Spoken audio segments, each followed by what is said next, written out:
Aka, mana ham ishga olsangiz bo'lardi. Hamdaqa suvda ozgina qiynalib, ko'ros mahsulotlar ham qolib ketib qolyapti. Qiynalanma. Mana narsangiz. Mayli, bir bo'shab o'ting, gaplashamiz. Xo'p, aka. Assalomu alaykum. Alisher akam yo'qmidi? Ana mayonez pulini olib ketishim kerak edi. Menga qarang.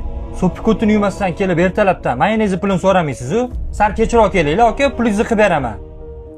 Menga qarang, tez-tezdan tabakan to'g'ildi. Bo'ldi, lolaga chiqazordi o'giringlar. Bo'ldi, xo'p. Assalomu alaykum, xo'jayin, yaxshimisiz? Muhammadjon, qani tez-tez klientlar oz zakaz bergan.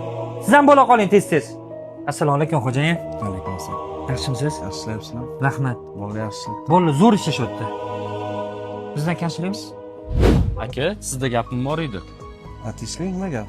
Yangi ish boshqaruvchi olib kelgansiz-ku. Yo, ular ishlasinlar aka yoki o'zingiz o'tirib ishlang aka, iltimos. Tinchlik nima bo'ldi? Aka, har kuni ishlagandek bo'lmayapmiz. Bitta meni emas, qolgan bolalarni ham qiynayapti. Ishlagani qo'ymayapti aka. Kesinchi gaplashamiz. Nima qilyapsan-le? Mana bu qarilaring nonni olib tashlamaysanlarmi? Sen nima qilyapsan? Olma bu narsalarni. Klient keladi hozir. Sen farosat ishlatmaysanlarmi? Tez-tez tozalab qo'ylar. Assalomu alaykum, xo'jayin, yaxshimisiz? Yo'q, bolalarga aytaman. Muhammadjon, qarang, mana bu narsalarni olib qo'ying. Seni kechagi kuni esingdan chiqib qoldimi? Sen boylikni ko'tara olmas ekansan.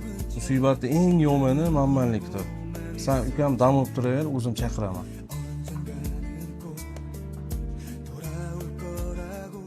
Sizlarning fikrlar qanaqa? Sardor aka nima deysiz? Aka, odamlar qanaqa fikrda bo'lar ekan? Endi kommentariyada kutamiz. Kibr odamni xorlikka olib boradi degan video oldik. Hammadan like kutib qolamiz. Sog' bo'lasizlar.